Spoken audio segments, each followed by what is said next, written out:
이스라엘가 활동했던 시기는 우리가 살펴본 바와 같이 유다 왕 4명이 다스리던 긴 시대 동안 그가 활동을 하게 됩니다. 우시야 왕이 죽던 해에 그가 선지자로 부름을 받고 이어서 요담, 아하스, 히스기야로 이어지는 이 시대 동안 그가 하나님의 말씀을 받아서 그 말씀을 백성들에게 전합니다. 오늘 우리가 읽어가는 이 본문을 포함해서 이사야서 36, 7, 8, 9장 이 장에서는 히스기야와 관계된 그런 내용들을 우리가 살펴보게 됩니다. 히스기야 왕은 우리가 잘 아는 바와 같이 유다 왕 중에서 하나님을 참 경외하였던 왕으로 기억되고 있습니다. 그의 삶에 있어서 우리가 중요하게 여길 수 있는 것은 잘못된 모든 유다의 종교들을 개혁하는 일들을 그가 하게 된 사실입니다. 그래서 종교개혁을 과감하게 단행하는 일들을 그가 함으로써 대단히 귀한 공을 세우게 되고, 또 하나의 중요한 이야기들은 오늘 우리가 읽어간 이 본문을 포함해서 특별히 그가 다스리고 있던 29년 동안의 통치 기간 중에 제14년이 되던 때, 그때에 있었던 특별한 사건들이 기록되고 있다는 겁니다. 그 사건은 당시에 자신이 다스리고 있는 유다 나라가 아수르의 침공을 받아서 대단히 위험한 국가적 위기를 당면했다고 하는 사실이고, 또 하나는 자기 자신이 죽을 병에 걸려서 더 이상 살 소망이 없는 그런 상황을 그가 맞게 된 일입니다. 이것이 같은 해에 일어났던 일들이에요. 그에 대한 기록을 히스기야의 생애 가운데서 성경은 빼놓지 않고 자세하게 기록을 해주고 있습니다. 이사야서 36장부터 39장의 내용이 바로 그러한 내용들을 소개하고 있고, 이에 대한 기록은 열왕기하 18장으로부터 20장에 자세히 기록이 되어 있고, 역대하 32장에서도 역시 이 내용들을 우리는 확인할 수 있게 됩니다.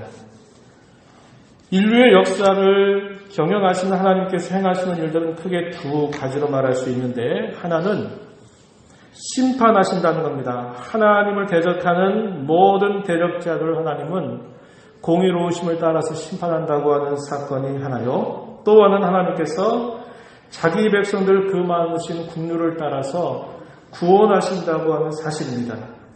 하나님께서는 그의 백성들을 대적하는 자들을 심판하시고, 그의 백성들의 허물과 죄를 때때로 견책하시기는 하실지라도 마침내 그들을 구원하시고 회복시키시고 영광스럽게 하십니다. 이것이 이사야서가 보여주고 있는 굉장히 큰 그림입니다. 히스기야의 삶은 이에 대한 아주 중요한 표본이 된다라는 것을 우리는 살펴볼 수 있습니다. 오늘 우리가 읽은 이 본문의 말씀 38장 1절부터 8절 말씀은 압수르의 침공을 받아서 큰 위기를 맞았던 히스기야가 그 위기를 벗어나게 되자 연이어서 또 하나의 위기가 다가오는데, 자기 자신에게 닥친 죽음의 위기에 대하여 기록해 주고 있는 말씀입니다. 그러나 오늘 우리가 이 말씀을 살펴보면서 단순히 이 부분만이 아니라 이사야서 36장으로부터 39장 전체를 함께 생각하면서 하나님께서 이 히스기야 생애 가운데서 베풀어 주셨던 그 은혜의 내용들이 무엇이고, 그가 하나님께로부터 받았던 그에게 주어진 기회가 무엇인가를 함께 살펴보면서 오늘 우리에게 주신 하나님의 은혜가 무엇인가를 생각하고, 또 우리에게 주신 그 은혜를 통해 주신 그 기회를 우리가 하나님 앞에 어떻게 써야 될 것인가를 함께 생각하면서 말씀을 나누고자 합니다. 먼저 우리가 생각할 것은 이 히스기야가 겪었던 국가적인 위기에 관한 이야기입니다. 이 내용은 이사야서 36장에서 기록이 되고 있습니다. 조금 전 말씀드렸던 것처럼 이 히스기야의 아버지는 아하스 왕이었습니다. 이 아하스는 20살에 그가 왕이 돼서 유다 나라를 16년 동안을 다스리게 되어, 그가 유다를 다스리게 될 때 북이스라엘과의 관계가 좋지 않았습니다. 그래서 북이스라엘 나라는 아수르의 위협에 맞서서 싸우려고 아람 나라와 동맹을 맺고 유다에게도 그렇게 하기를 원하지만 유다가 거절하죠. 그러자 북이스라엘과 아람이 유다를 침공하는 사건이 있게 됐고 유다는 아수르의 조공을 바치기까지 하면서 아수르의 도움을 의지한 것입니다. 그러나 결과적으로는 이 유다에 아수르가 도움이 된 게 아니라 오히려 이 아수르에 의해서 괴롭힘을 당하게 된 것입니다. 아까도 말씀드렸듯이 히스기야가 왕위에 오르기 전 그는 아버지 아하스의 지도를 받으면서 어릴 때부터 왕으로서의 수업을 받는데 그가 11살 정도로부터 약 14년 동안 그가 왕의 수업을 받게 되고 그러고 나서 아버지 아하스가 이제 떠나고 난 다음에 그가 25살이 될 때 이제 유다를 다스리는 진짜 왕이 돼서 29년 동안 이 유다 나라를 다스리게 됩니다. 그가 정식적으로 왕이 된 후에 제14년이 지나게 되면서 그의 나이는 39살 정도가 됐고 그때 아수르의 사네립이 대군들을 이끌고 이 유다 나라를 공격해 오게 됩니다. 그때가 주전 701년입니다. 701년. 이때 당시 아수르는 자신의 세력을 키워가면서 북이스라엘 나라를 이미 패망시켜버렸고 그의 야욕은 이제 유다마저도 삼키려고 하는 생각을 갖게 됩니다. 그리고 많은 군사들을 데리고서 당시의 군 총사령관이었던 랍사게를 보내서 예루살렘 성 주변에 있는 여러 지역들을 먼저 점령해서 다 그것을 다 포함시키고 나고 그 다음에는 이 예루살렘을 에워싸서 예루살렘을 공격하려고 하는 것입니다. 협박과 공갈을 통해서 또 이간질을 통해서 또 회유책을 통해서 이 유다 백성들을 두렵게 만들게 되었습니다. 랍사게는 유다의 신하들 편으로 당시의 사나립 왕의 문서를 전달하게 됩니다. 그런데 그 내용들에는 어떤 내용들이 들어있냐면 히스기야를 낙담시키는 내용이 들어가고요. 백성들로 하여금 이간질을 시켜서 왕과 하나님을 떠날 것을 촉구하는 그런 내용이 거기에 포함되어 있습니다. 36장 4절 말씀해 보면은 내가 믿는 바 그 믿는 것이 무엇이냐 36장 5절에서는 내가 이제 누구를 믿고 나를 반역하느냐라고 말하면서 히스기야로 하여금 낙담시키게 됩니다. 또한 히스기야가 신뢰하고 있는 하나님을 아주 멸시하고 모욕하게 되죠. 36장 20절 말씀에 보면 신들 중에 어떤 신이 자기의 나라를 내 손에서 건져냈기에 여호와가 능히 예루살렘을 내 손에서 건지겠느냐 이렇게 말하면서 너희가 믿는 여호와라고 하는 그 신도 이런 위기 속에서는 너희를 건져낼 수가 없다 이렇게 말을 합니다. 백성들로 하여금 이간질을 시키는데 36장 14절 15절 말씀에 보면 이렇게 말합니다. 너희는 히스기야에게 미혹되지 말라. 그가 능히 너희를 건지지 못할 것이니라. 히스기야가 너희에게 여호와를 신뢰하게 하려는 것을 따르지 말라. 이렇게 말합니다. 그뿐만 아니라 대왕인 사네립에게 굴복하고 돌아온다면 너희들은 평안을 누리게 될 것이라고 하는 말을 전하게 되죠. 36장 16절 말씀에 보면 너희는 내게 항복하고 내게로 나오라. 그리하면 너희가 각각 자기의 포도와 자기의 무화과를 먹을 것이며 각각 자기의 우물물을 마실 것이다. 이렇게 말하면서 당시에 이 유다 나라를 대단히 압박하게 된 것입니다. 그야말로 국가적인 위기 상황에 봉착하게 된 것이죠. 그런데 더 안타까운 것은 뭐냐? 그러한 위기 앞에서 유다 백성들이 할 수 있는 일이 없었다고 하는 것입니다. 그들을 지키고 보호하고 이끌어야 될 왕 히스기야는 더더군다나 그런 위기 상황에서 정말 할 수 있는 것이 아무것도 없는 그런 초유의 사태를 맞게 되었던 것입니다. 신하들에게 건네졌던 사네립의 문서가 이제 히스기야에게 전달이 됩니다. 그랬더니 히스기야가 옷을 찢고 베옷으로 갈아입고는 성전으로 향해서 달려갑니다.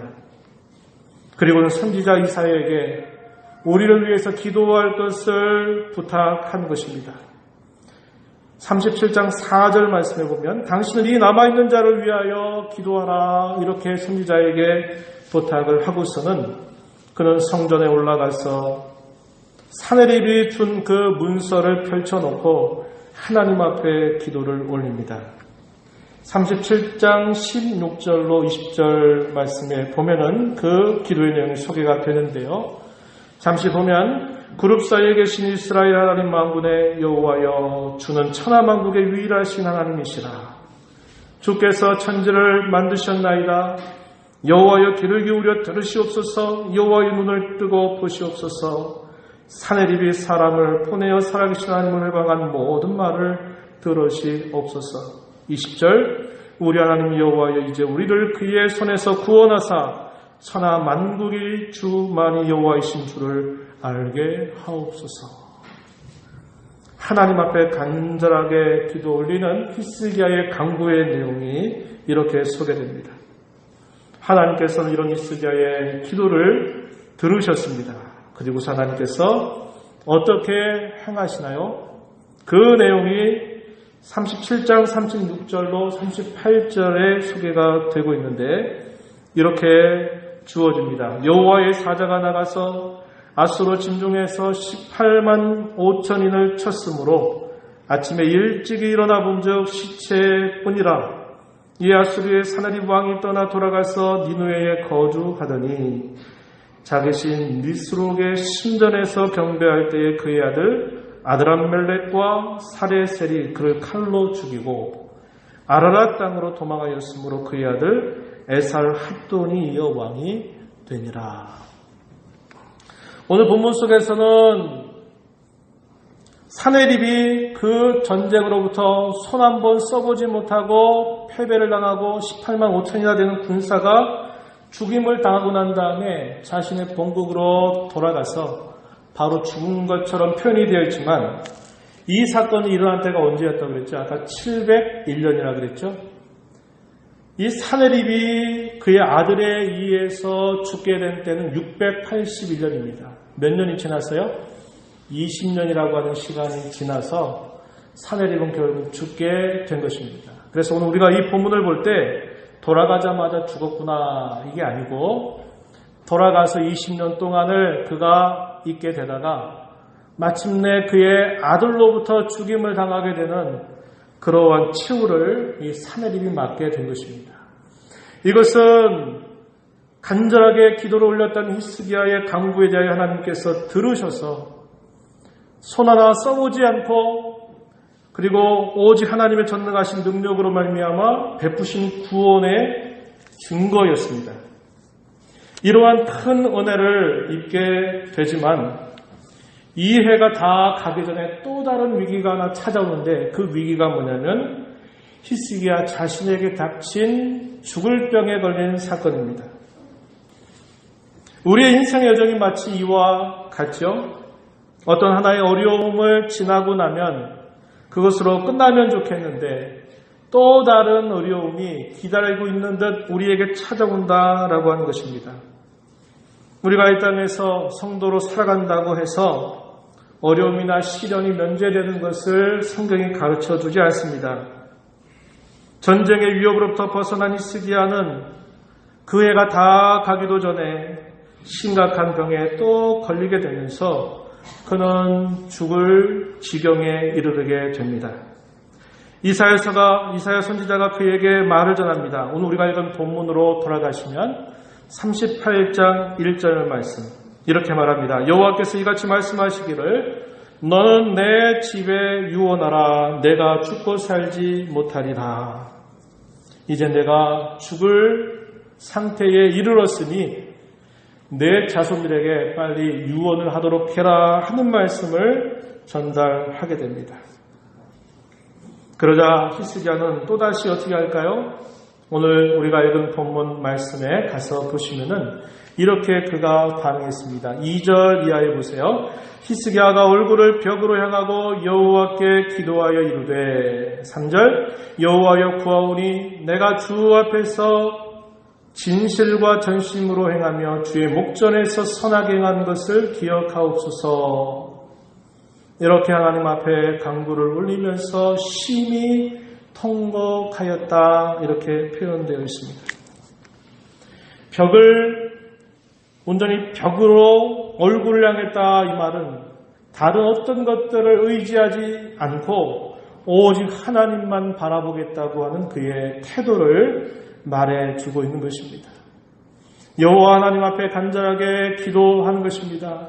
지난날 하나님을 섬기며 살았던 것을 기억하시고 자신을 불쌍히 여겨달라고 하나님 앞에 간구하고 있습니다.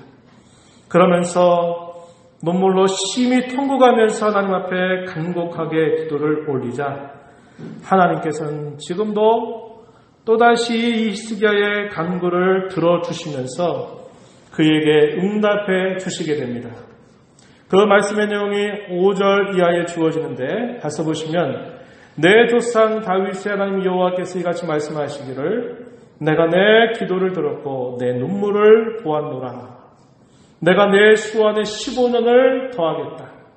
너와 이 성을 아수르 왕의 손에서 건져내겠다. 내가 또 이 성을 보호하겠다. 이러한 약속을 히스기야에게 덧붙여 주시게 됩니다. 세 가지의 내용이었죠. 내 수명을 15년 동안 더하게 해줄 것이다. 아수르 왕의 손으로부터 이 성을 건져 주시고 보호해 주시겠다라고 하는 말씀을 하시면서 하나님께서 이에 대한 증표로서 아하스의 해식에 나갔던 해 그림자를 10도 뒤로 물러가게 하시는 그런 표징을 통해서 하나님이 이 히스기야가 당면한 이 개인적인 위기를 그가 극복하게 된 사실들이 기록되고 있습니다. 하나님께서는 또다시 이 히스기야가 당했던 이 어려움을 극복하게 하시면서 하나님께 은혜를 베푸시게 되지요. 그러한 사실을 경험한 히스기야는 자기의 병이 나음을 입고 난 때에 하나님 앞에 이런 고백과 결단을 올리게 되는데 그 내용이 38장 10절부터 20절까지 표현이 되어 있습니다. 그 내용의 앞부분은 어떤 내용들이냐면 그가 죽을 병에 걸려서 얼마나 많은 고통을 그가 당하게 되었고 죽음의 두려움 앞에서 그가 얼마나 절망했었던가를 표현해 주고 있습니다. 심각한 병에 걸리게 되자 그 고통이 얼마나 컸겠습니까? 그 고통 때문에 이제 내가 더 이상 살 소망이 없구나 하는 것을 직감하게 되죠. 두려움과 절망이 그의 앞에 찾아오게 됩니다. 무엇보다도 그에게 안타까웠던 것은 무엇일까요? 그것은 그가 더 이상 살아있는 동안에 하나님을 더 이상 뵐 수 없다고 하는 사실이 너무나 막막하게만 느껴지게 되는 것입니다. 더 이상 하나님을 섬길 만한 기회가 없다니 이런 생각을 할 때 그의 모습이 너무나도 참담한 신경이 들었던 것입니다. 무척이나 슬프고 무척이나 괴로운 일이었습니다. 그는 이렇게 표현했어요. 10절 말씀에 내가 말하기를 나의 중년에 수올의 문에 들어가고 나의 여생을 빼앗기게 되리라. 여기 중년, 이때 나이가 아까 몇 세라고 그랬죠? 39세 정도 됐을 것이라 그랬습니다. 39살 정도면 나이가 많이 들었다는 걸 말하는 게 아니라 하나님께서 자신을 통해서 유다 나라가 봉착했던 그 큰 위기로부터 건져주셔서 이제 뭔가 해볼 수 있겠다, 뭔가 좀 해야 되겠다 하는 이런 기대를 갖고 한참 자기의 인생 속에서 주신 그런 기회들을 하나님 앞에 잘 써보고 싶어하는 그런 마음을 갖고 있는 터에 갑작스럽게 죽을 병에 걸려서 그 고통을 당하게 되는 것이 너무나 그에게는 괴롭고 안타까운 일이었다고 하는 거예요. 11절 말씀에 또 그는 이렇게 말합니다. 내가 다시는 여호와를 배웁지 못하리니 산자의 땅에서 다시는 여호와를 배웁지 못하겠고 내가 세상의 거민 중에서 한 사람도 다시는 보지 못하리라. 이렇게 고백을 하였습니다. 이러한 히스기야의 고백 속에서 우리가 확인할 수 있는 건 뭐냐? 자신에게 베풀어 주셨던 하나님의 은혜를 기억하면서 그 기회를 통하여도 하나님을 더 섬기고 싶은데, 더 하나님을 위하고 싶은데, 이제 죽을 병에 걸려서 죽음만을 기다리고 있는 그 상황이 그에겐 너무나 막막하고 너무나 안타까운 그런 모습이었음을 보여주고 있는 것입니다. 그런 가운데서 하나님께서 불쌍히 여기셨던 거죠. 그래서 그에게 우리가 조금 전 읽었던 말씀처럼 15년이라고 하는 수명을 연장해 주겠다고 하나님은 응답하셨고, 히스기야야, 내가 이 성을 보호하고 지켜줄 거다라고 하나님께서 그에게 약속하시게 되었고, 그런 하나님의 약속에 따라서 그는 그가 걸린 중병, 죽을 병으로부터 그가 나음을 입게 되었습니다. 그 사실을 생각하면서 그는 하나님 앞에 이러한 결단을 그가 표현하게 되는데, 그 내용이 17절부터 20절까지 표현되고 있습니다. 38장 17절로부터 20절 한번 잠깐 보시죠. 보옵소서, 내게 큰 고통을 더하시는 것은 내게 평안을 주려 하심이라. 주께서 내 영혼을 사랑하사 멸망의 구덩이에서 건지셨고 내 모든 죄를 주의 등 뒤에 던지셨나이다. 하나님께서 자신에게 베푸신 그 회복과 치유의 은혜를 생각하면서 그가 감격스럽게 하나님을 향하여 이렇게 고백하고 있는 것입니다. 18절과 19절은 대조되고 있는 표현인데요. 18절 먼저 보면 스올, 무덤을 말합니다. 스올이 주께 감사하지 못하며 사망이 주를 찬양하지 못하며 구덩이에 들어간 자가 주의 신실을 바라지 못하지만은 19절 오직 산자, 곧 산자는 오늘 내가 하는 것과 같이 지금 뭐하고 있습니까? 주께 감사를 올리고 있죠. 주의 신실하심을 아버지가 그의 자녀에게 알게 하리이다. 하나님께서 자신에게 베푸신 그의 변함없는 사랑을 내가 후손들에게 전하고자 하는 이러한 마음을 그가 표현하고 있는 것입니다. 그러면서 그가 이렇게 말하죠. 20절 여호와께서 나를 구원하시리니 우리가 종신토록 여호와의 전에서 수금으로 나의 노래를 노래하리로다. 두 번의 기회를 받은 겁니다. 국가적인 위기 앞에서 손석을 수 없는 그런 위기 속에서 하나님의 전능하신 능력으로 말미암아 자신뿐만 아니라 그 나라가 건짐을 받았던 하나님의 특별한 은혜를 받았죠.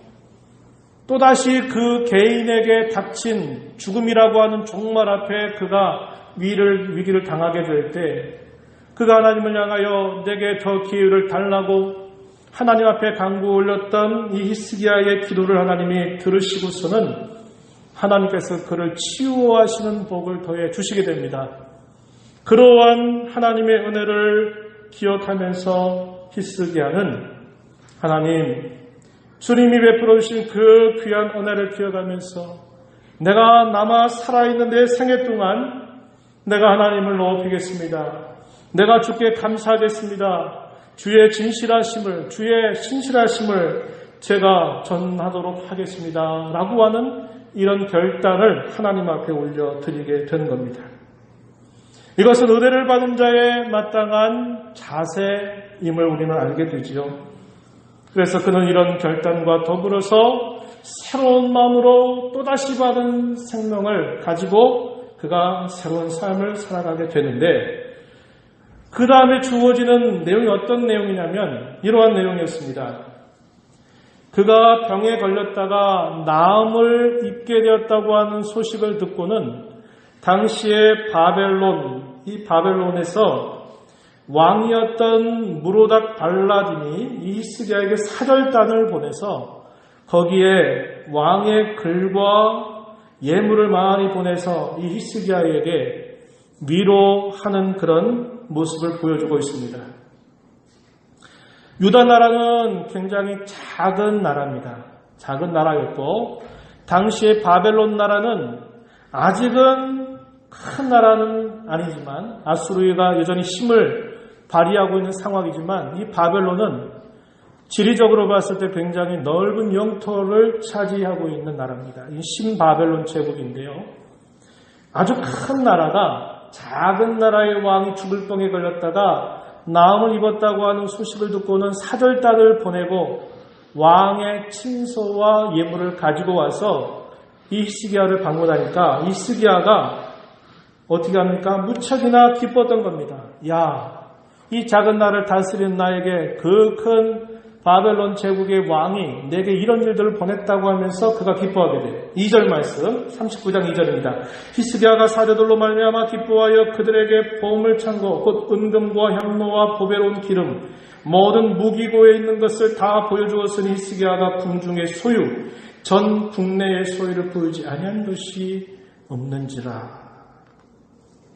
사절단이 왔을 때 그 사절단에게 왕궁에 있는 모든 보화 창구를 열어서 그것을 보여준 건 뭐 그렇게 잘못한 것일까? 우리가 의문이 들지만 그러나 이 표면 속에 히스기야의 마음이 어떠했는가 하는 것이 중요한데 하나님 그 히스기야의 마음을 들여다 보신 겁니다. 그가 자기의 자리를 놓쳐버린 겁니다.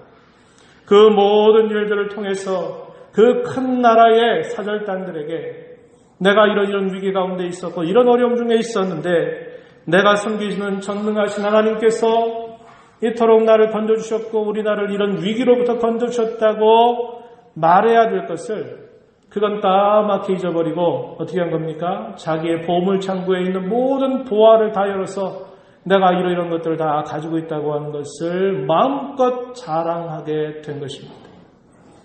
그의 결단을 그는 망각해 버린 것입니다. 그러자 하나님께서 선지자 이사야를 보내서 이렇게 들려주시게 되죠. 6절 말씀입니다. 보라 날이 이르리니 내 집에 있는 모든 소유와 내 조상들이 오늘까지 쌓아둔 것이 모두 바벨론으로 옮긴 바 되고 남을 것이 없으리라 여호와의 말이니라.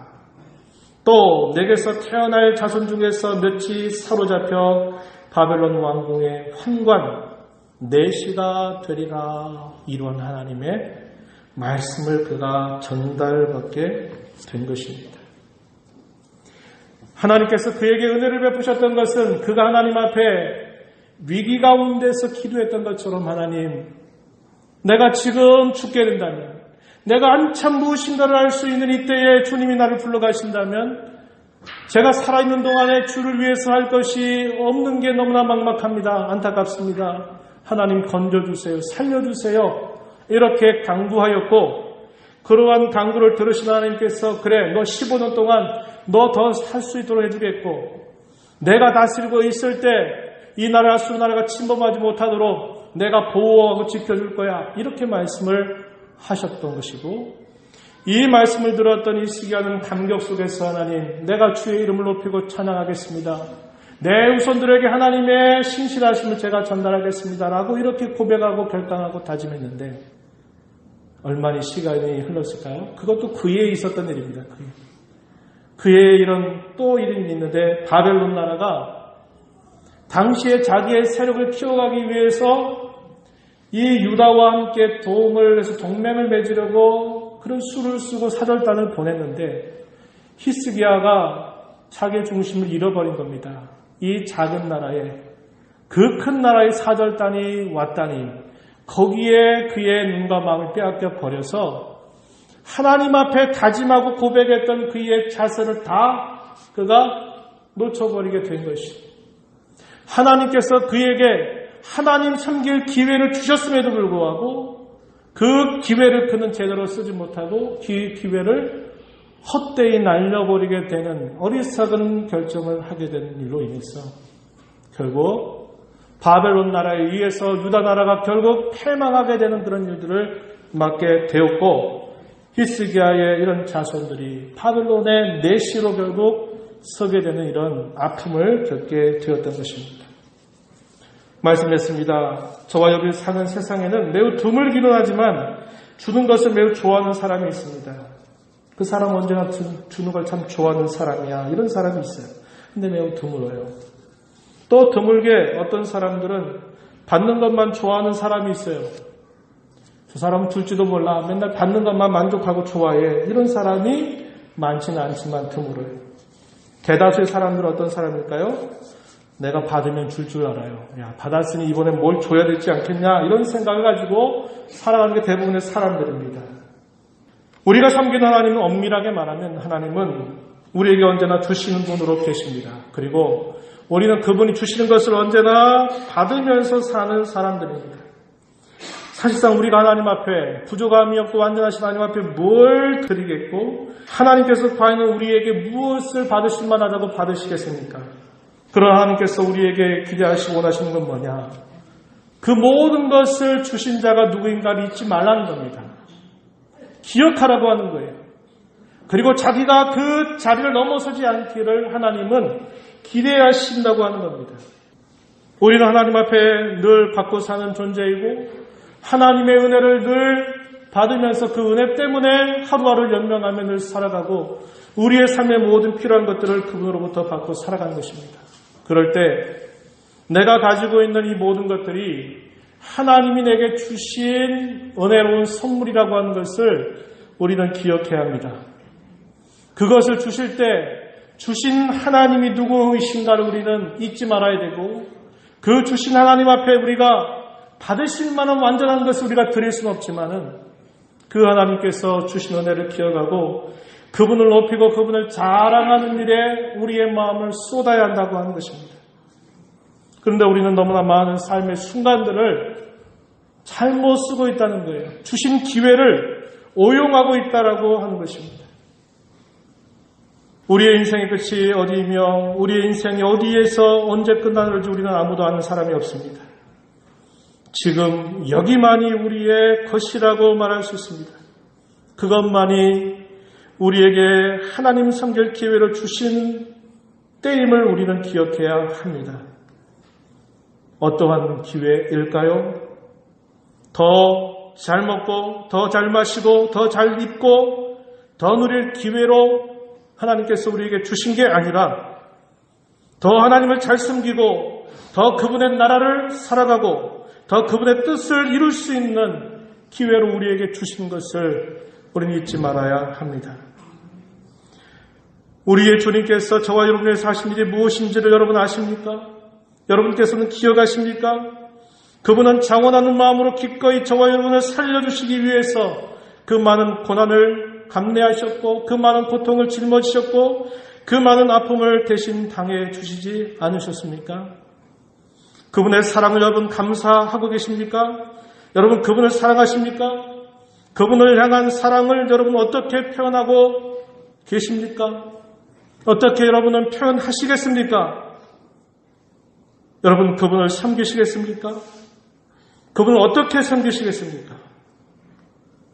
우리의 인생이 끝나게 되는 그날 우리는 하나님을 온전하게 섬기게 될 것입니다.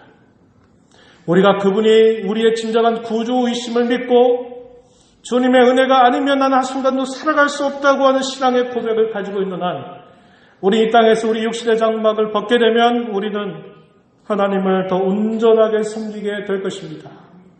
그러나 우리가 이 땅 죄에 매여 있고 여전히 연약함 속에 있고 부족함 속에 있지만 그럼에도 불구하고 그분이 저와 여러분에게 베풀어 주신 그분의 은혜를 생각하면서 어려움 중에 곤란 중에 하나님을 섬기고 하나님을 기쁘시게 해드릴 수 있는 기회는 지금 이 순간밖에 없다고 하는 거예요. 저와 여러분이 하나님을 어려움 가운데서도 그분을 높이고 그분을 자랑할 수 있는 기회는 우리가 이 땅에 육신의 장막을 입고 있는 이때뿐이라고 하는 것을 우리는 잊지 말아야 합니다. 훗날 잘 섬기겠다. 훗날 잘 되겠다. 그건 다 우리 것 아닙니다. 다 잘 될 때, 다 할 수 있을 때 하는 게 얼마나 큰 가치가 있을까요? 남들이 다 하지 않을 때, 할 수 없을 때, 곤란 중에, 어려움 중에 내가 하나님을 섬기겠다고 말할 수 있는 것은 지금 이때뿐이라고 하는 것을 우리는 잊지 말아야 한다고 하는 거예요. 어려우니까 못하겠다. 실현당하니까 못하겠다. 힘겨워서 안 되겠다. 그렇게 핑계댈 게 아니라 어려움이 있지만 그래도 힘이 들지만 그래도 고통 가운데 있지만 그래도 나를 건져주신 하나님, 내게 베푸신 그분의 은혜 때문에 내가 이 자리에서 부족하지만 연약하지만 내가 지금 하나님을 찾겠습니다.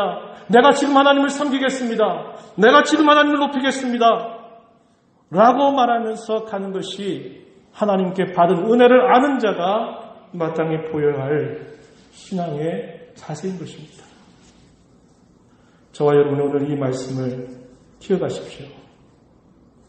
우리가 이렇게 육신의 장막을 입고 있을 때 그분을 섬길 기회가 지금이라는 거예요. 지금. 미루지 마세요. 내가 어떻게 대면하겠다 그렇게 하지 마세요. 지금입니다. 지금 돌이키지 않으면, 지금 내가 행하지 않으면 그건 다 우리의 것이 아닙니다. 오늘 우리가 이 말씀을 기억하면서 베풀어 주신 하나님의 은혜를 기억하고 우리에게 새로운 기회를 주신 줄을 알고 지금 여기서 이 순간부터 내가 어렵지만 부족하지만 나는 하나님을 섬기겠다고 하는 거룩한 결단을 가지고 우리 남은 삶을 살아가게 되기를 진심으로 축복합니다. 하나님 아버지 감사합니다. 오늘도 저희들 이렇게 불러주셔서 아버지의 귀한 은혜를 받은 주의 백성들이 한자리에 모여서 하나님을 예배하고 예배 중에 우리에게 주시는 말씀을 귀를 기울여 듣게 하시니 감사합니다. 지난 세월 동안 우리를 살려주시기 위해서 주께서 저희들에게 행해 주셨던 놀라운 일들, 십자가에서 온갖 저주와 모든 형벌을 감당하셨던 주님의 그 귀한 사랑, 그뿐만 아니라 우리의 생활 속에서 끊임없는 위기 속에서 우리를 건져주시는 하나님의 귀한 은혜를 늘 받고 살아가는 것 잊지 않는 저희들이 되게 하여 주시옵소서.